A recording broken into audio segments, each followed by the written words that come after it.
구절 혹은 한 단락만 보는 게 아니라 이 성경 이제 구절을 우리가 읽더라도 그 전후에 앞뒤의 맥락을 먼저 잘 살펴야 됩니다. 이게 이제 어떤 본문인가, 무엇을 말씀해주고 있는가, 그 중심을 헤아리기 위해서는 그것만 봐서는 안 된다는 거죠. 이건 뭐 비단 성경뿐만 아니라 우리가 이제 어떤 책을 읽거나 혹은 뭐 영상물을 보거나, 그러니까 영상물 같은 거 보는 것도 요즘에는 쇼츠 같은 것들이 이제 굉장히 많이 활성화되지 않았겠습니까? 그러니까 딱 한 장면만 보여주잖아요. 근데 그거 가지고 이제 모든 걸 판단하는 오류를 범할 수 있는 거죠. 전체를 봐야 되는데 부분만 보게 되면은 그 전체를 보지 못하는 그 오류를 범할 수 있습니다. 그래서 책을 읽을 때도 그렇고 영상물을 볼 때도 그렇고 사람 말을 들을 때도 그렇죠. 사람 말을 듣는데 말 한마디 가지고 꼬투리 잡는 사람 있잖아요. 이렇게 좀 뾰족한 말 한마디 했다고. 근데 전체 말을 들어보면은 그 의도가 아닌데 그거 좀 단어 하나 잘못 써가지고 좀 표현 하나 잘못돼가지고 그거 가지고 꽂혀서 이제 이제 그걸 문제 삼고 그러는 경우도 있는데, 그게 아니라 우리는 전체를 놓고 이 사람이 뭘 말하려고 하는구나, 어떤 생각을 가지고 있구나라는 것을 알아야 되는, 그게 이제 당연한 거 아니겠습니까? 그런 것처럼 성경도 마찬가지로 전체 구조를 먼저 살피고 그 가운데 이제 우리가 봐야 될 그 부분을 봐야지 그 내용이 이제 제대로 해석이 될 수가 있는 것입니다. 성경 하나님의 말씀이기 때문에 더욱더 그렇게 해석하는 게 중요한 것이죠. 성경 전체의 핵심이 무엇이겠습니까? 한마디로 말하자면 하나님의 사랑, 이게 성경 전체의 핵심이죠. 그 사랑의 증거가 뭐예요? 예수님의 십자가입니다. 그래서 성경 한마디로 얘기하라 그러면 하나님의 사랑이라고 말할 수도 있고 예수님의 십자가라고도 말할 수 있습니다. 이건 같은 말인 거예요. 그렇죠? 그 이제 중심을 가지고, 항상 그 중심을 가지고 성경을 해석을 해야 됩니다. 그러니까 성경의 어떤 구절, 어떤 본문 말씀을 대하더라도 항상 이 핵심이 기본 바탕에 깔려야 됩니다. 그 바탕 가운데 이제 오늘 본문 말씀도 그 전후 맥락을 살펴야 되는 것이죠. 쇼생크 탈출이라는 영화 여러분 잘 아시죠? 이 영화에 보면은 교도소 소장 노튼이라는 사람이 나오는데, 이 사람 항상 성경책 들고 다니면서 성경 말씀을 인용을 해요. 그런데 그는 악당입니다. 자신의 악행을 정당화하기 위해서 성경 말씀 한 구절 한 구절을 따서 인용을 하는 거예요. 그러니까 거기에는 하나님의 사랑도 없고 예수님의 십자가의 희생도 전혀 없습니다. 그리고 앞뒤 맥락도 없어요. 그러니까 자기가 유리한 구절을 따서 그렇게 얘기하는 것 뿐이에요. 그거는 성경 해석이 전혀 될 수가 없는 거죠. 그러니까 오늘 우리가 읽은 이 말씀도 하나님의 사랑, 예수님의 십자가의 관점에서 또 이 성경 본문이 위치한 이 앞뒤 말씀의 그 맥락을 전체적으로 살펴보면은 이제 예수님께서 이제 십자가를 지시기 위해서, 예수님이 십자가 지시는 이유가 뭐예요? 하나님의 사랑의 확증이라고 했어요. 하나님이 우리를 사랑하시기 때문에 예수님께서 필연적으로 십자가를 지시는 겁니다. 그래서 십자가를 지시기 위해 준비하시는 과정에 앞에 보니까 변화산에 오르시기도 하고 제자들에게 그때부터 이제 앞으로 있을 일에 대해서 집중적으로 가르치기 시작하죠. 이제 내가 장차 무슨 일을 당할 건데 너희들은 준비를 해야 된다. 근데 이 가르침이 어떤 가르침이었던가요? 이게 세상적인 가르침이나 세상적인 상식이나 그 당시 제자들이 생각했던 것과는 전혀 다른 가르침이었더라는 거죠. 우리가 이제 그동안 배우지 않았겠습니까? 그러니까 제자들은 세상 성공이나 세상에서의 부귀 영화를 꿈꾸고 있는데, 예수님께서는 그 정반대로 세상에서의 몰락과 죽음을 말씀하고 있는 거예요. 십자가의 때라는 게 어떤 때입니까? 예수님의 몰락의 때인 거예요. 세상적인 기준으로 봤을 때는. 그러니까 세상 사람들은, 그 당시 많은 예수님을 추종했던 사람들은 우리가 예수님을 따라다니면서 어떤 육체적인 유익도 없고 예수님을 왕으로 모시자 그랬는데, 예수님은 나는 죽으러 간다. 십자가는 죽음을 상징하는 거거든요. 그 정반대의 것을 예수님은 항상 말씀하시고 제자들에게 가르치고 계셨더라는 것이죠. 세상에서 많은 것을 가진 사람, 혹은 높은 자리에 오른 사람, 성공한 사람이 큰 사람인데, 예수님께서는 어떻게 말씀을 하셔요? 너희가 어린아이와 같이 작은 사람이 되지 않으면 천국에 들어갈 수 없다. 작은 자가, 자기를 낮추는 자가 천국에서는 큰 사람이다라고 가르치고 계시는 거죠. 세상 기준으로는 관습이나 규칙이나 어떤 법을 어긴 것이 그게 죄인데, 예수님의 지난 시간 말씀은 뭐였어요? 교만하고 용서하지 못하고 희생하지 못하는 그것까지도 다 죄다라고 규정을 하고 계신 거예요. 그럼 왜 이런 말씀들을 제자들에게 주시는 것이겠습니까? 바로 마지막 때를 준비하라는 의미에서 너희들이 이제 마지막 때를 준비해야 되는데 그러기 위해서는 내가 가르쳐주는 이 내용들을 정말 제대로 잘 알아야 된다. 그런 의미에서 가르쳐 주시는 거예요. 그럼 이 마지막 때라는 것은 이 제자들에게 당장은 예수님께서 십자가를 지실 때, 그 십자가를 지시고 나면 이제 제자들이 이제 성령의 은혜 받고 제자들이 나가서 이제 활동을 해야 되는 거잖아요. 복음 전파를 해야 되는 거잖아요. 그럴 때 세상적인 기준으로 높아지려고 하고 크려고 하고 서로 크기 싸움하고 있으면 그러면 안 되는 거잖아요. 그걸 위해서 대비해서 가르쳐 주시는 거죠. 너희들이 세상에서 세상 기준으로 살면 안 된다. 나처럼 희생하고 헌신할 줄 알아야 된다. 그것이 세상에서의 실패의 길이라 할지라도 내가 그 길을 걸어갔기 때문에 너희들도 그 길을 걸어가야 된다는 것을 가르쳐주고 있는 거예요. 이게 마지막 때입니다. 또 오늘 우리에게는 죄와 사망 권세 가운데 있는 이 세상에서 우리가 어떻게 살아야 될 것인가, 주님 바라보면서 주님 다시 재림하실 바로 그때를 말씀하고 있는 거예요. 그럼 주님이 오신다고 했는데 우리가 세상에서 유익을 얻고 뭐 부귀영화를 얻고 성공하고 세상에서 높아진들 그게 다 무슨 소용이 있겠어요. 주님이 오시면 그게 다 끝나버리는데 그때를 준비를 해야 된다. 그러려면 어떻게 해야 돼요? 예수님처럼 우리도 자기 십자가를 져야 된다. 그것을 강조하고 있는 거죠. 그래서 우리는 항상 이 마지막 때를 살면서 그러니까 오늘도 마지막 때고 어제도 마지막 때고 내일도 마지막 때 아니겠습니까? 우리는 주님이 오시기 전까지 항상 우리는 마지막 때라는 인식을 가지고 살아야 돼요. 그러면서 우리는 그 가운데 세상 유혹에 빠지지 않고 오직 하나님의 뜻, 예수님의 이 짊어지고 가신 그 십자가 사명을 기억하여 희생과 헌신의 삶을 다짐하며 살아갈 줄 알아야 된다는 것이죠. 자, 그런데 그 성경 말씀을 그저 한 구절 혹은 한 단락을 떼어서 그런 제가 지금 설명하는 이제 뭐 이거 제가 설명하는 게 아니고 성경이 설명하고 있는 내용이죠. 그런 배경이 없이 그냥 한 구절만 딱 떼서 이걸 해석을 하면은 결국 어떻게 해석을 하게 됩니까? 내 편한 식으로 해석할 수밖에 없게 되는 거예요. 내가 그냥 그 구절만 보고 이건 이런 내용인 것 같아 라고 해석할 수밖에 없는 거죠. 그럼 내 편한식이 뭐 사람들의 편한식 아니겠습니까? 그럼 사람들의 편한식이 뭐예요? 세상에서의 성공, 명예, 부 이런 게 사람들이 보통 생각하는 방식들 아니겠습니까? 우리가 그냥 일상을 살아가는 방식인 거잖아요. 우리가 세상 살아가는데 돈 많이 벌어야 되죠. 건강해야 되죠. 부귀영화 얻어야 되죠. 높은 자리에 올라가야 되죠. 누구나 다 그렇게 생각하는 게 이게 세상 방식이라는 거예요. 그럼 성경도 한 구절만 떼놓고 그걸 해석하면 그 기준으로 해석할 수밖에 없는 거죠. 이게 십자가 희생과 예수님의 가르침과는 전혀 반대인 것들이라는 거예요. 문제는. 자, 오늘 이 말씀은 우리가 본 이 말씀 굉장히 유명한 말씀 아니겠습니까? 전도에 대해서. 그래서 보통 많은 교회에서 이제 전도 축제 같은 그 행사를 앞두고 아주 단골로 등장하는 본문이 바로 오늘 이 말씀이에요. 잃은 양을 찾는 목자와 같이 우리가 나가서 열심히 전도를 해서 이 자리를 채워서 교회 부흥시킵시다. 뭐 이제 아멘 할렐루야 하면서 이제 나가서 전도하자, 뭐 전도 이러면서 이제 자리 채우는 거에 이제 혈안이 되지 않겠습니까? 뭐 그런 식이에요. 오늘 이 말씀을 앞서 말씀드린 것과 같이 성경의 이 핵심을 바탕으로 앞뒤 맥락, 즉 예수님께서 제자들에게 가르치시고 강조하시는 이 마지막 때에 준비해야 될 것들에 대한 이 이해가 없이, 그거에 관련된 본문 아니겠습니까? 이 본문은 그 이해가 없이 그냥 본문 말씀만 딱 떼놓고 해석하고 설교하면 어떻게 되겠습니까? 어떻게 설교를 할까요?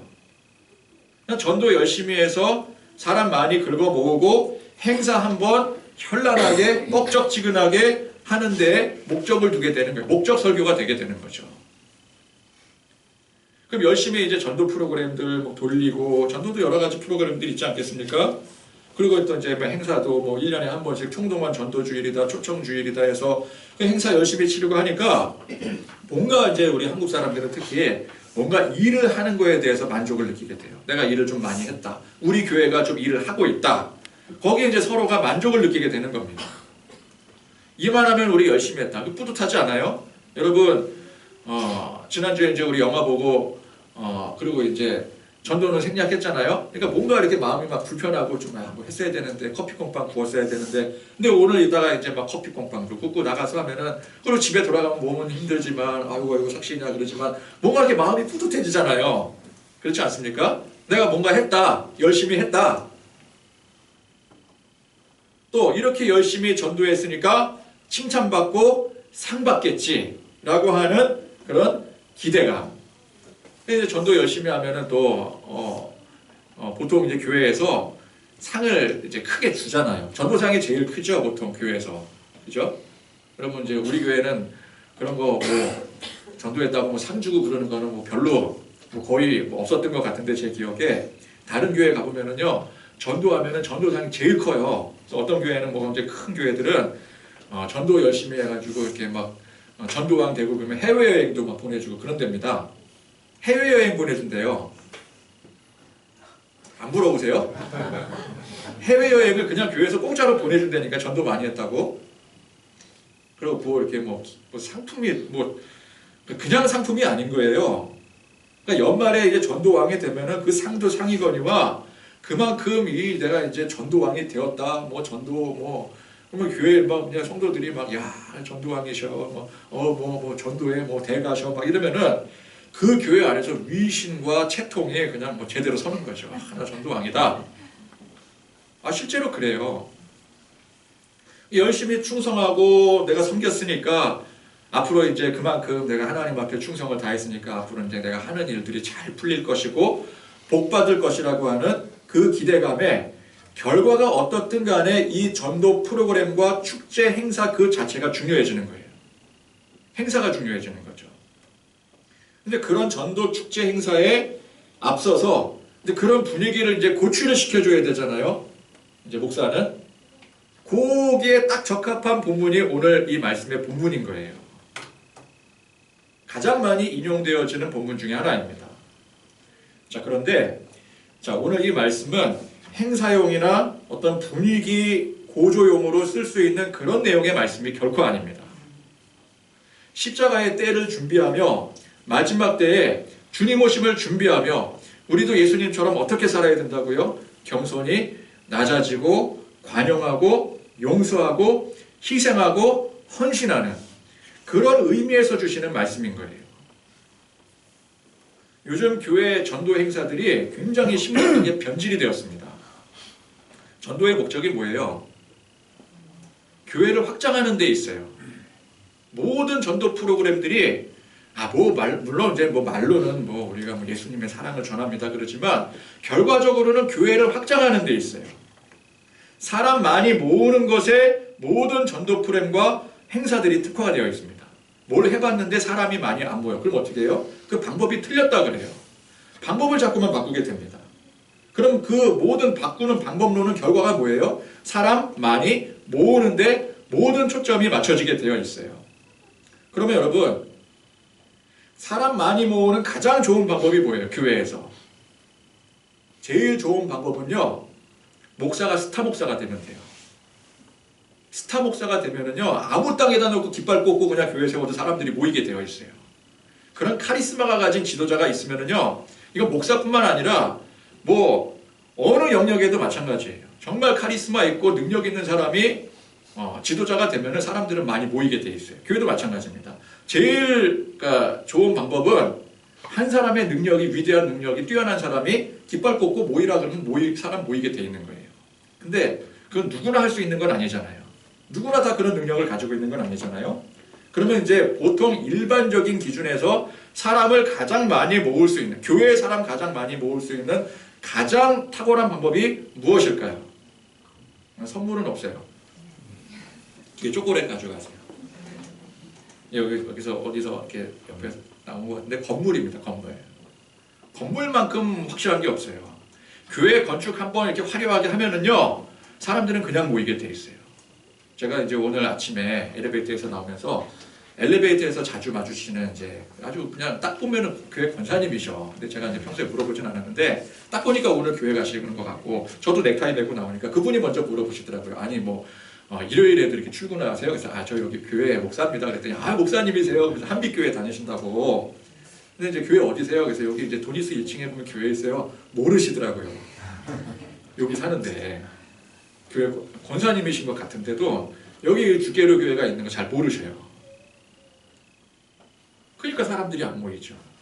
만약에 여기에 딱 이제 이 건물 자체가 교회 건물, 이거보다 더 이제 좀 사이즈 크게, 그리고 막 멋지게 이렇게 교회 한번 건물 딱 지어봐요. 그럼 사람들이 그냥 옵니다. 그냥 와요. 이거는 뭐 신도시 같은데 이제 뭐 교회 건축 바로 들어가잖아요. 거기 부지 확보하고 그러면 기본적으로 사람들이 모이게 되어 있어요. 그래서 옛날 중세 시대부터 교회는 건축이 가장 중요한 가치 중에 하나가 되었죠. 건축이 제일 중요해요. 그럼 이제 교회 건축을 하면 그 다음에는 어떻게 하면 사람들이 모여들 수 있을까요? 여러분 좋아하는 거, 우리 좋아하는 거.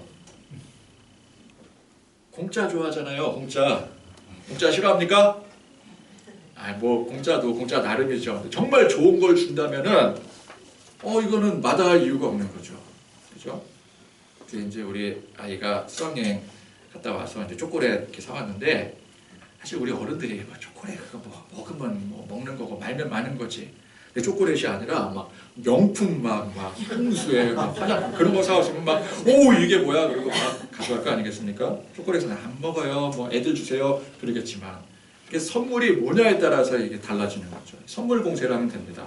이 선물 공세라는 게 예전에는 주일학교 아이들 뭐 공책이나 연필 나눠주고 그때는 공책이나 연필도 귀했으니까 그것도 뭐 애들이 막 바글바글 모여들죠. 또 일반 사람들에게는 뭐 치약이나 비누 같은 그런 생필품들 나눠줘도 사람들이 막 모여들었어요. 그렇죠? 근데 지금은 그거 가지고는 안 되잖아요. 그러니까 보다 전문화가 돼서 이제 각종 프로그램들을 통해서 많은 사람들에게 유익한 혜택을 주게 됩니다. 그거는 이제 시스템이 되고 규모가 될수록 그런 것들을 활성화시킬 수 있죠. 무료 뭐 급식소를 운영을 한다든지, 그죠? 여러 가지 뭐 활동할 수 있는 것들이 교회에서 많잖아요. 그럼 사람들은 모이게 되어 있어요. 야, 저 교회 가니까 뭘 해주더라. 뭐 문화교실을 뭐 무료로 뭐 해주는데 강사가 뭐 그냥 뭐 아마추어 수준이 아니더라. 그러면 사람들은 모이게 되어 있어요. 그러니까 교회 건물과 많은 유익한 행사들은 결국 일정 수 이상의 사람들을 확보할 수 있게 만듭니다. 근데 그렇게 여러 수단과 방법들을 동원을 해서 사람 열심히 모으는 것에 여기에 이제 정당성을 부여를 해야 되죠. 그럼 어떤 정당성을 부여합니까? 일단 사람들을 많이 모아놔야 그래야 그 사람들에게 진리의 말씀을 선포할 수 있고 그러면 확률적으로 보더라도 보다 많은 사람들이 한 사람이라도 더 구원을 받을 수 있지 않겠느냐. 일단 사람들을 모아야 그 사람들에게 가르치지 그 사람들에게 복음을 전하지. 누구도 이 논리에 반박하지 않아요. 그렇죠? 당연한 이치라고 생각을 합니다. 여러분 이게 당연한 이치 아니겠습니까? 이거는 산수 문제인 거예요. 산수 문제. 초등 저학년 산수 문제인 거예요. 많은 사람에게 제공을 하는 것과 적은 사람에게 제공을 하는 것과 어떤 게 더 효과가 좋겠습니까? 그럼 당연히 많은 사람에게 제공하는 게 효과가 더 좋을 수밖에 없죠. 그런데 저는 앞서 이러한 현상을 심각하게 변질되었다라고 단정을 했어요. 왜 그렇게 단정할 수 있는지 바로 오늘 이 말씀을 통해서 알 수 있기 때문에 그렇습니다. 자, 그래서 오늘날 전도의 핵심은 뭐예요? 한마디로 사자성어로 사자성어.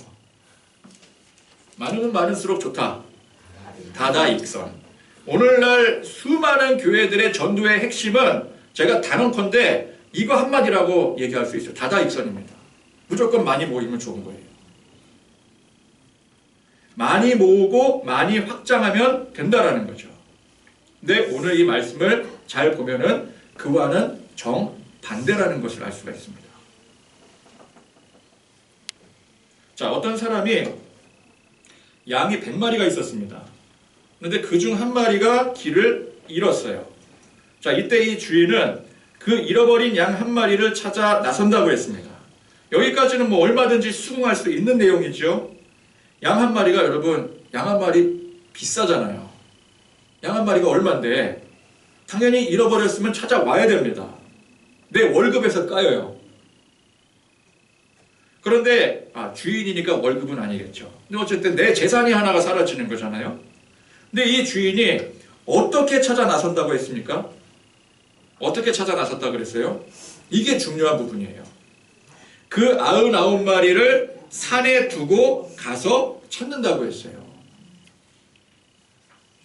자, 이 상황은 이 양 주인이 양떼들을 몰고 이제 산에 올라가서 풀을 먹이고 있는 상황이라든지 혹은 이제 다 뜯기고 이제 집에 돌아가자 그리고 이제 데리고 집으로 향하고 있는 그러니까 산중에서의 상황이라는 거죠.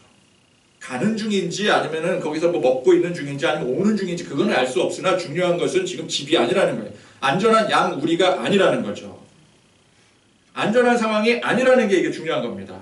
그런데 그 과정에 한 마리가 그만 길을 잃어버렸어요. 자, 이때 주인은 이 99마리를 안전하게 집으로 다 데리고 양 우리에 다 보호를 해놓고 난 뒤에 찾아 나선 게 아닙니다. 또는 뭐 연락을 취해서 다른 양치기들 오라고 해서 뭐 이제 봉화를 올리든 뭐 그런 방법이 있겠죠. 그래서 이제 지금 이 99마리를 여기서 이제 안전하게 너희들이 좀 맡아라. 나는 지금 찾으러 가야 되겠다. 그렇게 찾아 나선 것도 아니에요. 그럴 상황이 아닌 거예요. 그냥 이 99마리 양들을 산에 그대로 내버려둔 채로 즉 양들의 안전이 전혀 보장되지 않은 상태로 찾아 나선 거예요. 왜 그랬겠습니까? 이게 긴박한 상황이기 때문에 그래요. 누구에게? 그 잃어버린 한 마리에게. 자, 이 양이라는 동물은 여러분 아시다시피 목자의 보호 없이는 단 한순간도 살 수 없는 동물입니다. 그러니까 99마리의 양들을 안전하게 다 보호한 그 보호 조치를 취한 다음에 찾으러 가면 이미 이 양은 늦는 거예요. 이미 늦어요. 야생은 굉장히 가혹합니다. 그죠? 그러니까 이 주인은 한시라도 시간을 지체하지 않기 위해서 당장 찾으러 간 거예요.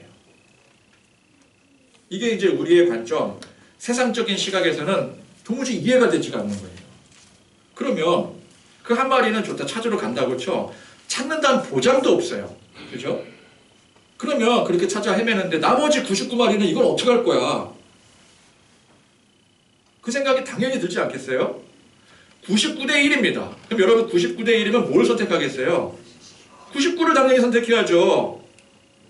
한 마리 잃어버리겠습니까? 99마리 잃어버리겠습니까? 그냥 한 마리 잃어버리고 말지. 예전에 이제 제가 잘 알던 어떤 사역자가 이제 어떤 교사 세미나였던가 아무튼 그때 이제 이 본문 가지고 이제 설교를 하는 걸 제가 이제 들었는데 그분은 이제 이 본문 말씀에 주인이 양들을 안전히 집에다가 우리에다가 다 데려다 놓고 찾은 상황을 그걸 생략한 거라고 설명을 하더라고요. 당연히 이 양들을 99마리 양을 보호를 하고 그 다음에 찾아 나서는 게 그게 정상이지 라면서 이제 말씀을 이어가는데 그 내용이 이제 뭐 이제 교회 떨거지들은 버려도 된다 약간 그런 취지였었어요. 근데 성경을 보면은 분명히 그 99마리를 산에 두고 가서 잃은 양을 찾았다고 나와요. 산에 뒀다라 그랬어요. 그러니까 그 사역자분은 두 눈으로 성경을 똑똑히 읽으면서도 이게 도무지 이해가 되지 않으니까 자기식으로 해석을 해버린 거예요. 납득이 안 되잖아요. 그러니까 우리가 성경을 읽고 해석할 때 우리의 생각과 상식에 맞춰서 해석을 하면 그래서 안 되는 거예요. 성경 분명히 산에 두고라 그랬거든요. 그러니까 성경 말씀 그대로 해석을 해야 돼요. 그럼 또 어떤 사람들은 이렇게 해석할 수도 있어요. 그래, 성경이 분명히 99마리를 두고 갔다고 했으니까 그건 맞아. 그럼 그게 이해가 되려면 어떻게 해야 돼요? 그 99마리보다 그 한 마리가 훨씬 더 귀해야 돼. 그죠? 하필이면 그 잃어버린 그 양이 황금 양을 낳는 신비한 양이었어. 그럼 어떻게 해? 99마리 다 버려서라도 그거 찾아야죠. 황금 양을 낳는 양인데 혹은 그 시대에도 그런 게 있었을지 모르겠지만 양 품종대회 뭐 이런 거 있거든요. 외국에는. 그러면 이제 그런 데에서 이제 최우수상 막 받으면은요. 그럼 그 양의 그 값어치가 천정부지로 솟아오릅니다. 그런 게 있어요. 뭐 우리 뭐 키우는 강아지 종자들 데리고 나와가지고 그 중에서 뭐 가장 우수 종자 하면은 거기 막 상도 주고 그러는데 그게 어마어마해지거든요. 그걸 만약에 이제 막 판다. 뭐 팔 수 있는지 모르겠지만 판다 그러면 막 이제 막 애호가들이 뭐 엄청난 금액을 부르겠죠. 그 양 99마리보다 훨씬 더 귀한 가치를 가질 수가 있는 거예요. 아니면 어떤 유력하신 분께서 지역 유지나 혹은 왕이 이건 내 애완양이란다. 근데 네가 맡아서 잠시 키워다오. 그리고 맡긴 건데 하필 그놈이 나간 거야. 그럼 어떻게 해? 99마리 버리고서라도 그거 찾아야지. 내 목숨이 지금 그 양 잃어버리면 내 목숨이 지금 간당간당하게 생겼는데요. 그러니까 그런 식으로라도 해석을 해야 이 내용이 이해가 되는 거예요. 그러나 우리 말씀을 봐야 돼. 그죠? 말씀에는 그 어떤 부분도 이 양이 뭐 다른 양보다 훨씬 뭐 귀한 양이라든지 특별한 뭐 어떤 뭐 품종의 양이라든지 아니면 뭐 신비한 능력을 가진 양이라든지 그런 언급이 전혀 되어 있지 않아요. 그냥 100마리 중에 한 마리였던 거예요. 자, 예수님께서 이 말씀을 시작하시면서 12절 말씀에 너희 생각에는 어떠하냐라고 운을 띄우십니다. 일단 예수님 생각은 어때요? 산에서 100마리 양 중에 한 마리가 길을 잃었을 때 99마리를 두고서라도 그 한 마리를 찾아 나서는 게 그게 정상이라는 거예요. 예수님의 말씀은. 근데 우리가 생각할 때 그건 전혀 정상이 아닌 거죠. 제자들이 그 예수님의 생각에 단 한 사람이라도 동의를 하겠습니까? 여러분들은 어떻습니까? 동의가 안 되죠. 당장은 동의가 안 되죠. 당연히 99마리를 지키는 쪽을 택할 거예요. 그 양을 치다 보면은 우리 이제 그런 얘기 하잖아요. 소탐대실이 여기 맞는 말인지 모르겠네요. 그건 아닌가? 아무튼 뭐 한두 마리 그 있는 거 거기 연연하지 말아라. 재산을 불리려면은 그거 좀 이렇게 좀 뭐 이렇게 사업하다 보면은 뭐 이렇게 한두 번 이렇게 미끄러질 수도 있고 좀 돈 잃을 수도 있고 투자한 거 뭐 못 거둘 수도 있고 한데 그거에 자꾸 연연하다 보면은 더 큰 돈 못 번다. 뭐 그런 얘기들 하잖아요. 양을 100마리를 치다 보면 한 마리 잃을 수도 있는 거고 뭐 2마리 잃을 수도 있는 거지. 그거에 연연하면 어떻게 그 100마리의 양을 관리할 수 있겠냐. 그게 당연한 상식 아니겠습니까? 근데 예수님은 전혀 상식적이지가 않은 거예요. 잃은 양을 찾기 위해서 전혀 상식적이지 않고 누가 봐도 이해하지 못할 일을 하시겠다는 거죠. 자, 여기서 중요한 핵심은 예수님은 다수의 초점을 맞추지 않으시고 잃어버린 소수의 초점을 맞추셨다는 거예요. 근데 아까 제가 말했죠. 우리 지금 현재 교회 상황에서 교회 전도의 그 특이점, 초점이 어디에 맞춰져 있어요? 다수의 초점이 맞춰져 있어요. 무조건 많이 모아야 돼요. 예수님은 전혀 그렇게 생각하지 않으신다는 거예요. 소수, 잃어버린 한 영혼에 초점을 맞추신다는 거죠. 그게 상식적이거나 비상식적이거나 혹은 이익이 되거나 불이익이 되거나 전혀 상관하지 않으시고 그 잃어버린 한 마리의 양에게 모든 초점을 맞추고 계신 거예요. 그런 비상식적이고 하나도 이익이 될 수 없는 일을 그걸 직접 하신 분이 누구세요? 그게 예수님이세요. 자, 우리가 죄 때문에 다 죽게 되었습니다. 우리 모두가 잃은 양과 같은 존재. 여러분, 우리는 착각하지 말아야 될 게 우리는 99마리의 양이 아닙니다. 우리는 어떤 양이에요? 밖에서 지금 언제 죽을지 모르는 위태위태한 바로 그 한 마리 양이라는 사실이죠. 우리는 잃은 양과 같은 존재들이에요. 그런 우리를 위해서 예수님께서 하늘 영광 다 버리시고 인간의 몸으로 성육신하실 이유가 전혀 없으셨어요. 전혀 없었어요. 우리는 예수를 믿으니까 그걸 당연한 건 줄 착각을 해요. 그러나 하나님의 입장에서는 전혀 그렇게 하실 이유가 없으십니다. 하나님의 공의는 뭐예요?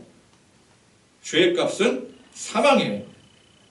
그럼 인간이 죄를 지었잖아요. 그럼 하나님의 편에서는 어떻게 하시면 돼요? 상식적으로 어떻게 해야 돼요? 다 쓸어버리셔야 되는 거예요.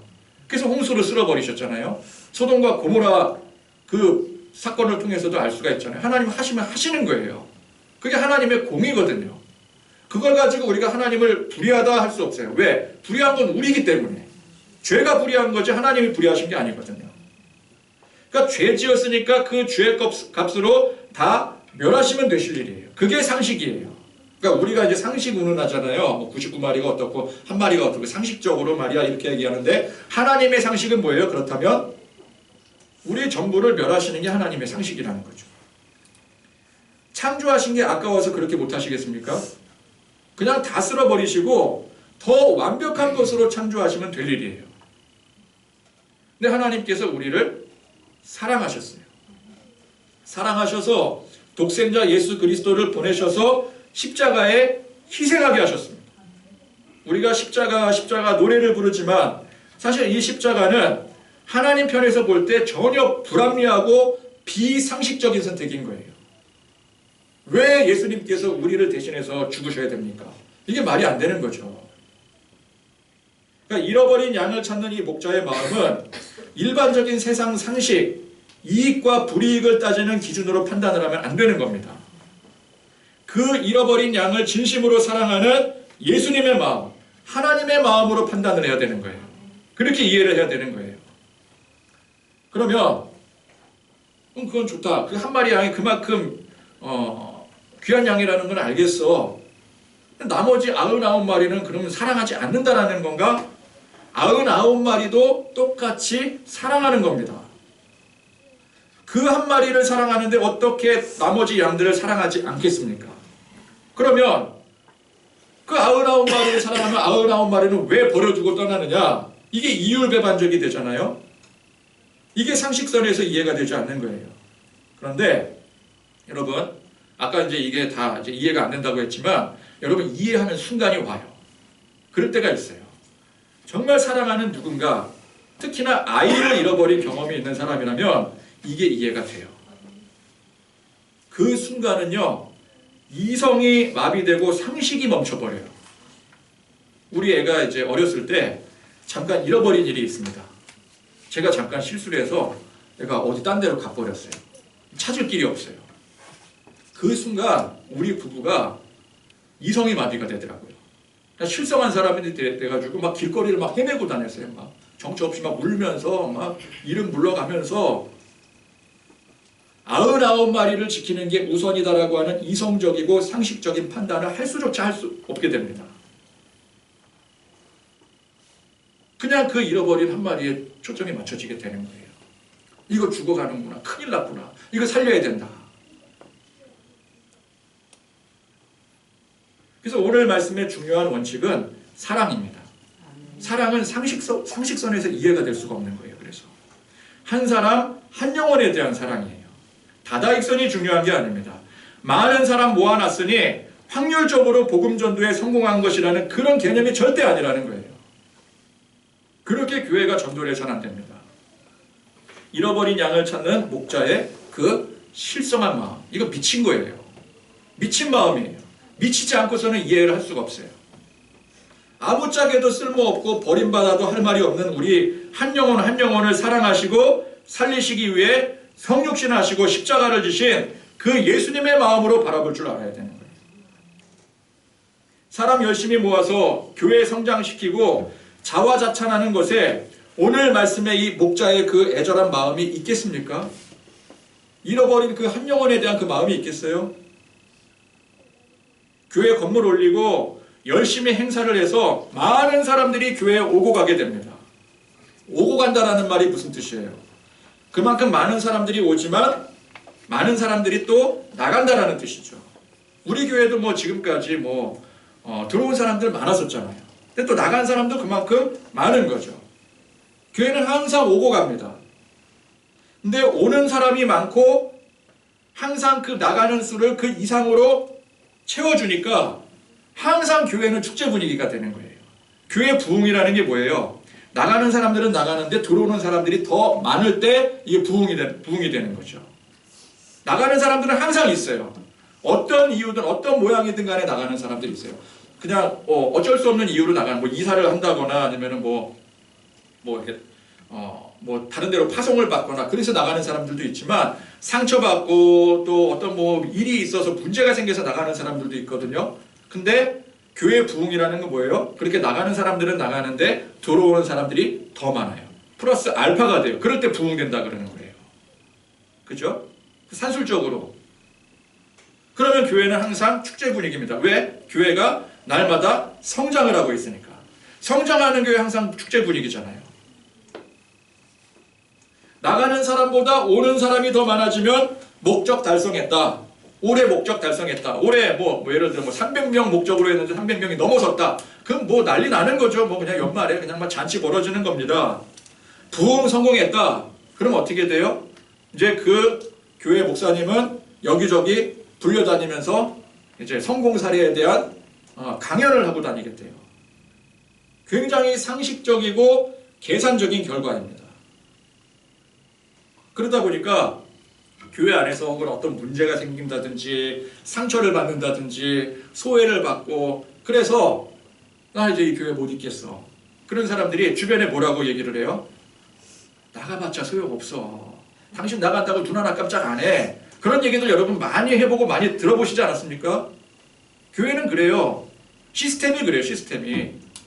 나 나가도 두 사람 더 들어올 거니까 교회는 나 나가는 거에 대해서 눈 하나 끔짝 안 해요. 그리고 부흥 성공했다라는 거죠. 여기에 잃어버린 한 마리의 양, 잃어버린 영혼, 죽어가는 영혼들에 대한 아무런 가치가 없는 겁니다. 솔직히 아무런 가치가 없어요. 누구도 그런 것에 관심을 두지 않아요. 말로는 관심을 갖는다고 말로는 한 영혼 부르짖죠. 저도 마찬가지입니다. 근데 정말 이 한 영혼에 목숨 걸지 않아요. 어떤 목사님이 엉터리 설교 10편보다 좋은 영화 하나가 더 귀하다고 했어요. 근데 그런 의미에서 엉터리 전도 부흥 설교 10편보다 좋은 영화가 하나 있습니다. 거의 뭐 30년 된 영화인데 그 스티븐 스필버그의 라이언 일병 구하기 영화예요. 어떤 사람은 야, 그 뭐 전쟁 영화 뭐 그냥 뭐 때리고 부수고 뭐 그런 영화인데 그게 뭐 좋은 영화냐? 그런데 그 안에 담겨져 있는 내용이 굉장히 좋아요. 라이언 일병은 이제 막 전쟁터 2차 대전이거든요. 전쟁터에 투입된 미군 신병입니다. 여러분 2등병이나 1등병이나 군인으로서는 최하의 가치를 지닌 존재예요. 군대 가면요, 군대 그 계급 등급도가 있거든요. 일반 사병이요, 군견 세파트보다 못해요. 몸값이 낮아요. 개만도 못한 존재예요. 군 그 일반 사병은요. 그냥 전장에 총알바지일 뿐인 거죠. 그런데 그 어머니에게는 세상 누구보다 귀한 아들입니다. 그 어머니의 사형제가 있었는데 모두가 다 전쟁터에 나가서 형 3명이 다 전사해버렸어요. 이제 막내 라이언 하나가 남았는데 하필 지금 있는 곳이 최격전지에 남겨져서 거기 버림받은 지역이거든요. 이제 얼마 안 있으면 다 전멸해서 죽을 그냥 작전상으로 포기한 지역에 지금 거기 들어가 있는 거예요. 고립돼 있어요. 자, 그런데 이 소식이 미 행정부에 전해지게 됩니다. 그래서 이제 행정부 수뇌부들이 모여서 특단의 조치를 내리게 돼요. 이게 몰랐으면 할 수 없겠지만 우리가 알았는데 어떻게 내버려둘 수 있겠느냐. 미국의 정신이잖아요. 그게 뭐 이렇게 뭐 우리가 미국을 뭐 비판하고 뭐 어쩌고 그런 건 다 좋은데 어쨌든 그들이 갖는 그 정신은 굉장히 중요한 정신이라고 생각을 해요. 어떤 타지에 우리나라 국민이 한 사람이 고립이 돼 있어요. 그럼 거기 가서 목숨을 걸고라도 구해내고 오는 게 그게 국가 정신이잖아요.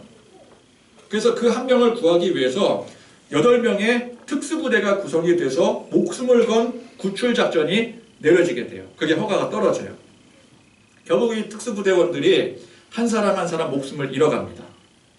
마지막으로 그 소대장까지 희생을 해서 죽어가면서 결국 이 라이언 일병을 구출해내요. 그리고 그 어머니의 품 안으로 돌아오게 만들어줍니다. 자, 이 영화는 수십 년이 지난 지금까지도 화제가 되는 최고의 전쟁 영화 하면은 떠오르는 가장 이제 훌륭한 영화 하면은 뭐 다른 영화도 있겠지만 라이언 일병 구하기는 꼭 들어가요. 일단 이 뭐 전쟁을 묘사한 수준이 지금 봐도 리얼할 정도로 굉장한 연출과 더불어서 이 영화가 주는 그 주제가 지금까지도 이게 논란이 되고 있는 그런 소재 영화입니다. 자, 일개 병사를 구해내겠다고 유능한 부대원들 희생시키는 게 말이 됩니까? 라이언 일병이 구해요? 아니면 그 특수부대원들이 구해요? 전쟁 수행 능력으로 볼 때. 근데 특수부대원들 하나 둘씩 그 유능한 소대장까지 죽었다니까요.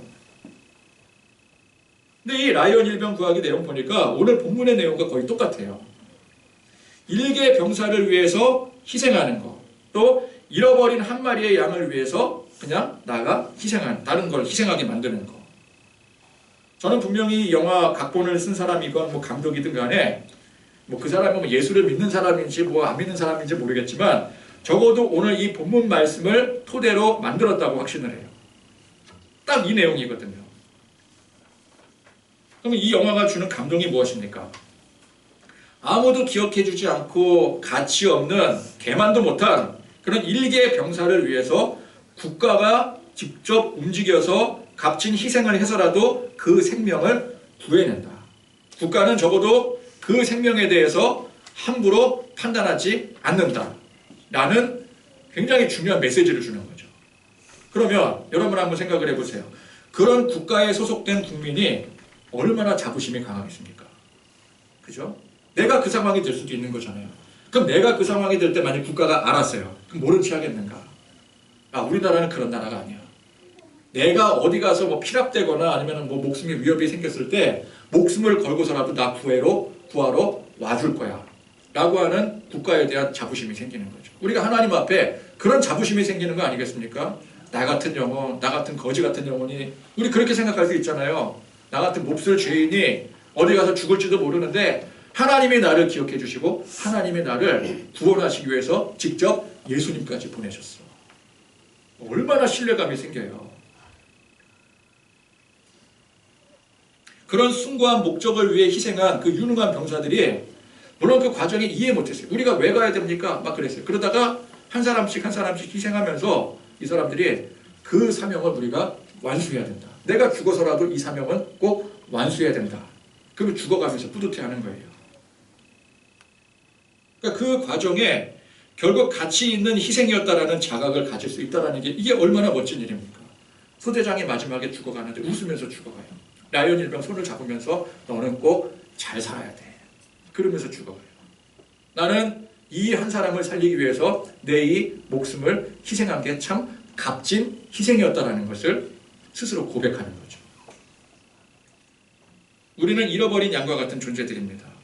라이언 일병 같은 그저 총알바지에 지나지 않는 일개 병사들일 뿐입니다. 산에 버려지고 전장에 버려져도 아무도 관심 갖지 않고요. 그저 죽어가기를 기다릴 뿐인 그런 운명이었습니다. 그런데 전지전능하신 하나님께서 그런 나를 기억하시고 독생자 예수님을 보내셔서 대신 희생하게 하심으로 나를 구원해 주신 것이죠. 아무 가치도 없는 일개 병사를 국가가 특수부대까지 동원해서 희생하게 함으로 나를 구해냈다면 이 얼마나 감격스러운 일이겠습니까? 한 사람, 한 영혼을 사랑하는 마음이 아니고서는 도무지 할 수 없는 일인 것이죠. 앞뒤가 맞지 않고 상식선에서 이해가 될 수 없는 일이 그게 누구에게 벌어지는 거예요? 그게 나에게 벌어진 거예요. 이미 나에게 벌어진 거예요. 예수님은 그 일을 하신 거예요. 오늘 우리가 사람들 많이 긁어 모으고 크게 부흥시켜서 자화자찬하는 그런 의식 속에 머물러 있으면 안 됩니다. 우리 다 그런 생각, 저도 그런 생각합니다. 이 빈자리가 좀 빨리 채워졌으면, 교회가 좀 부흥했으면 좋겠다. 사람들 많아졌으면 좋겠다. 기본적으로 다 하죠. 근데 거기에 머물러 있으면 안 돼요. 우리가 이번에 이제 행사를 준비하는 과정에 그런 과정이 되면 안 됩니다. 이번에 한번 뭐 뻑적지근하게 해가지고 사람 한번 쫙 모으면은 이거 참 만족도가 그냥 뭐 만족한다. 이 정도는 만족해요. 잘했습니다. 훌륭해요. 그걸로 끝내지 말자라는 거예요.